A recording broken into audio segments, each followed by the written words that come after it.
Welcome welcome to my channel back. आज बच्चों फिर मैंने डिसोल्यूशन के कुछ बहुत ही इम्पोर्टेंट स्पेशल जर्नल एंट्रीज को लिया हुआ है। आप उसको देखिए और अभी एक दो वीडियो हम जर्नल एंट्री पे ही करेंगे। देखिए ये मैं कॉलम बना देता हूँ। ये दो हो गए। जनरल फोलियो कॉलम ये है, पर्टिकुलर कॉलम ये है और ये डेट कॉलम है। ठीक है जी, इसको मिला देता हूँ। ये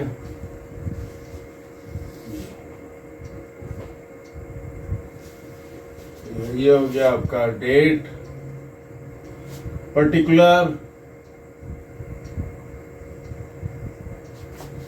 जनरल फोलियो, डेबिट, क्रेडिट, ये सारे कॉलम्स हो गए। एक एक क्वेश्चन में लेता हूं, पेस्ट करने की जरूरत नहीं है, मैं इसे बोल ही दे रहा हूं। देखो कह रहा है कि अ पार्टनर, कोई ही ले लो XYZ, a partner was appointed to look after dissolution of the process, dissolution process for which he was given numeration of 10,000। One of the partners को, किसी एक पार्टनर को डिसोल्यूशन की जिम्मेदारी दी जाती है और उसके लिए उसको 10,000 का रेम्युनरेशन तय किया जाता है कि 10,000 रुपए उसको दिए जाएंगे और वो सारा प्रक्रिया, सारा प्रोसेस ऑफ डिसोल्यूशन को कंप्लीट करेगा। प्रोसेस क्या होता है, हम लोग जितनी जल्दी में बनाते हैं ना, इतनी जल्दी डिसोल्यूशन नहीं होता, सालों लग जाते हैं। इसको पेपर में एडवर्टाइज करते हैं कि इस कंपनी का ये सारा कुछ ऑक्शन होगा, उनमें बिडिंग की जाती है, बड़ी बड़ी पार्टियां आती हैं। अगर उसमें भी बोली लगती है, ऑक्शन सुटेबल प्राइस नहीं मिला, ऐसा नहीं कि औने पौने में बेच दिया, अगर अप्रोप्रिएट प्राइस मिलेगा तो बेचेंगे, नहीं तो फिर पोस्टपोन कर देंगे उनके हिसाब से, अगर minimum amount is not being offered. और उसके बाद फिर से करते हैं तो it takes some time, legal process भी होता है तो काफी लंबा टाइम होता है। खासतौर से उस पार्टनर को ये जिम्मेदारी दी जाती है जो इन सब प्रोसेस से अवेयर हो थोड़ा उसको।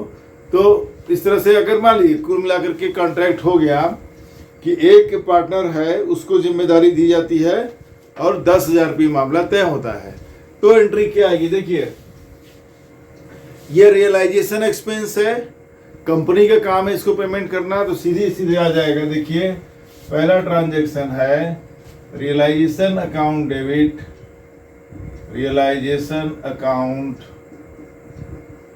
डेबिट टू, मान लीजिए X है, X capital account credit, amount डाल दीजिए कोई भी, 10,000 डाल दिया। चलिए अब आते हैं दूसरे पर। Dissolution expenses 8,000 were paid by the partner M। कह रहा है कि डिसोल्यूशन एक्सपेंसेस 8,000 हैं और उसको कोई पार्टनर पे कर रहा है, उसको कोई पार्टनर पे कर दिया। पे किसको करना था? फर्म को, और पे कर दिया किसने? पार्टनर ने। ठीक है, तो उस केस में क्या होगा? वहां वही हो जाएगा। देखिए रियलाइजेशन अकाउंट डेबिट,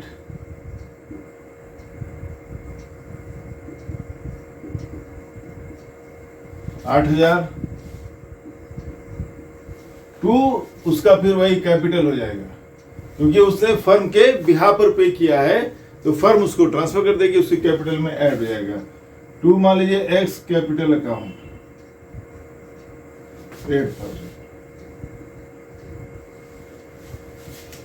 तीसरा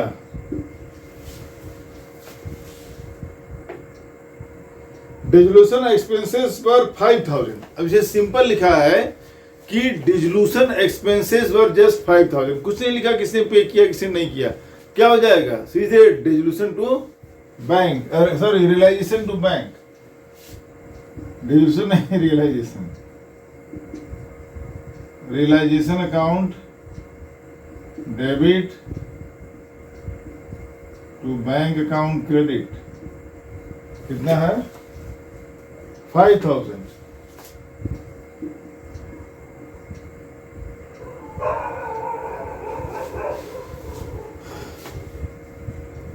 P, a partner was appointed to look after the process of dissolution for which he was allowed a remuneration of 7,000.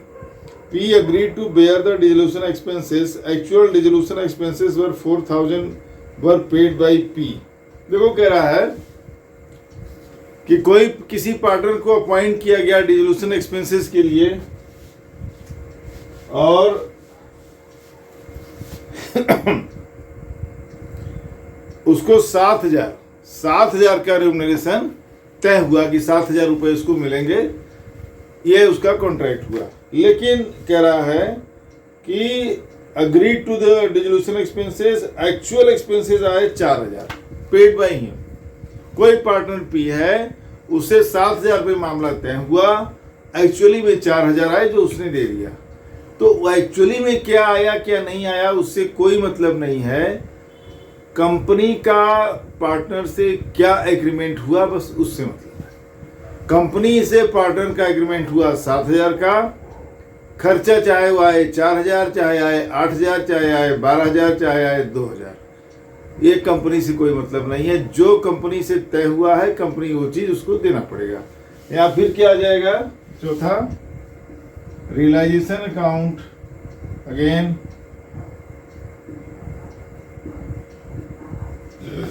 Debit, देखिए 7,000 to piece capital account, 7,000, right. जो समझौता हुआ है उसी के मुताबिक होगा।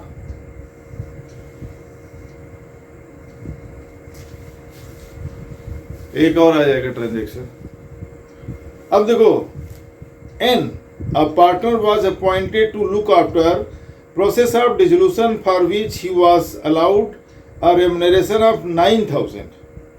N agreed to bear the dissolution expenses.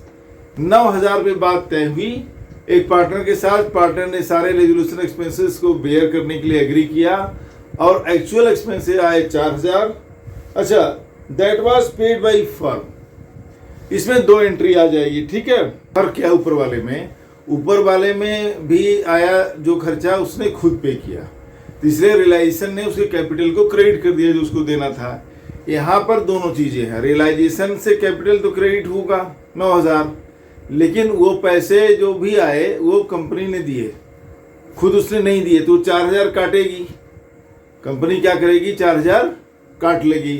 तो कायदे से उसका कैपिटल अकाउंट डेबिट होगा और बैंक अकाउंट क्रेडिट होगा उसके लिए, और जो एग्रीमेंट हुआ है उसके लिए आपको 9,000 उसको क्रेडिट करना पड़ेगा। देखिए मैं बताता हूँ आपको, इसी में मैं छोटा छोटा करता हूँ। देखिए अब ये पार्टनर है एन, देखो N capital account debit to bank account, जो उसने 4,000 दिया,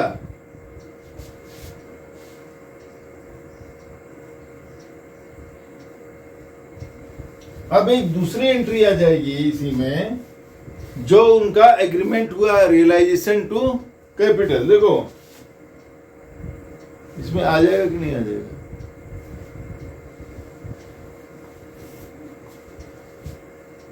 इसको थोड़ा ऊपर कर दें।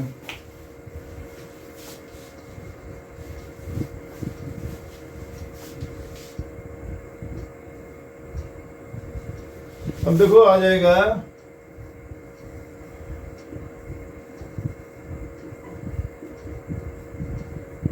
डेबिट 9,000, देखो टू एन कैपिटल 9,000 आ रहा है। चलो आगे कुछ काम करके 9,000 है। देखो अब इसमें क्या है कि आप चाहो तो डबल एंट्री कर सकते हो, जो पैसा उसको देना था लेकिन फर्म ने दे दिया, तो उसके लिए एंट्री क्या हो जाएगी? एन का कैपिटल डेबिट हो जाएगा, क्योंकि बेयर उसको पैसे उसको देने थे और दे दिया कंपनी ने, तो एन कैपिटल टू बैंक, ये हो गया 4,000 है सर। हाँ, अब एक्चुअल में जो एग्रीमेंट हुआ था उसके हिसाब से कंपनी को 9,000 उसको देना है, तो 9,000 की realisation account debit to N capital credit हो गया। अब देखो डबल एंट्री है, ये 2 एंट्रीज हो गई। आप चाहो तो उसको कंबाइंड सिंगल एंट्री कर सकते हो। देख लो, N to bank realization to N capital, इसमें एन कैपिटल इसका ज्यादा हो रहा है 9,000, तो इसको 5,000 कर दीजिए कैपिटल, ठीक है। और आप चाहो तो ठीक है डबल एंट्री रहने दो, कंफ्यूजन होगा तुम्हें, ठीक है। कायदे से देखा जाए तो बैंक से 4,000 कट जाएंगे उसके, तो कैपिटल 5,000 से हो जाएगा। लेकिन आप क्लियर कट रहो, 2 अलग को आपका साफ साफ माइंड में रहेगा कि हमें ये करना है, कंफ्यूजन नहीं होगा। तो सिंपल एंट्री आएगी। एक जो चूंकि फर्म ने 4,000 देना था उसको फर्म ने दिया, तो फर्म उसके अकाउंट से देखो काट रही है, N capital account debit to bank account credit, simple. उसके बाद फर्म से जो उसका कमिटमेंट है फर्म का 9,000 देने का, वो फर्म यहाँ से दे देगी, realisation account debit to capital account credit. बढ़िया, ये बेहतर है, आपको कोई डबल काउंटिंग इधर के उधर करने का जरूरत नहीं है। कम से कोशिश इतनी होनी चाहिए कि कम से कम कंफ्यूजन में जाना पड़े, ज्यादा कंफ्यूजन में न जाना पड़े, कोशिश ये होनी चाहिए, ठीक है।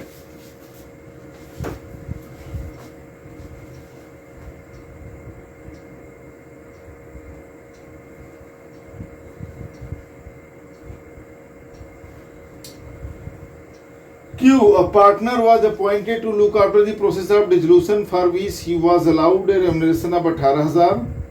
Q agreed to take over stock worth rupees 18,000 as his remuneration. The stock had already been transferred to realization account. अब इसमें भी वही चीज है, जिसे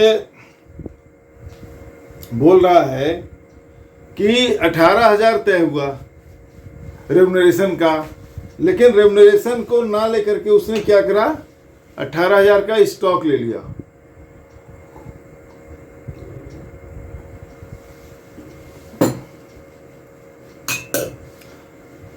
तो 2 अलग अलग चीजें हैं। जो उसका तय हुआ उसको, चूंकि स्टॉक जो है ऑलरेडी कह रहा है कि रियलाइजेशन अकाउंट में ट्रांसफर हो चुका है,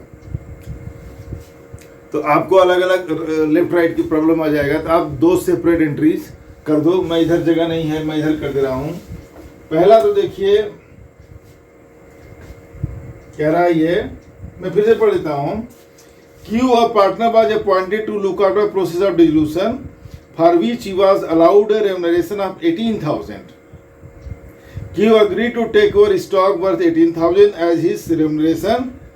The stock had already been transferred to realization account. चलो सिंपल एंट्री कर दीजिए आप। देखिए पहला हो जाएगा realisation account debit to Q's capital, ये जो तय हुआ है वो कर दीजिए 18,000। अब वो स्टॉक ले जा रहा है, क्या हो जाएगा, यूज कैपिटल अकाउंट, क्योंकि वो ट्रांसफर हो चुका है रियलाइजेशन अकाउंट में टू रियलाइजेशन।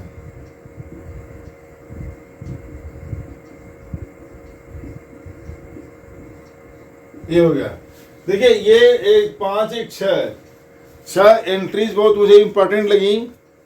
ये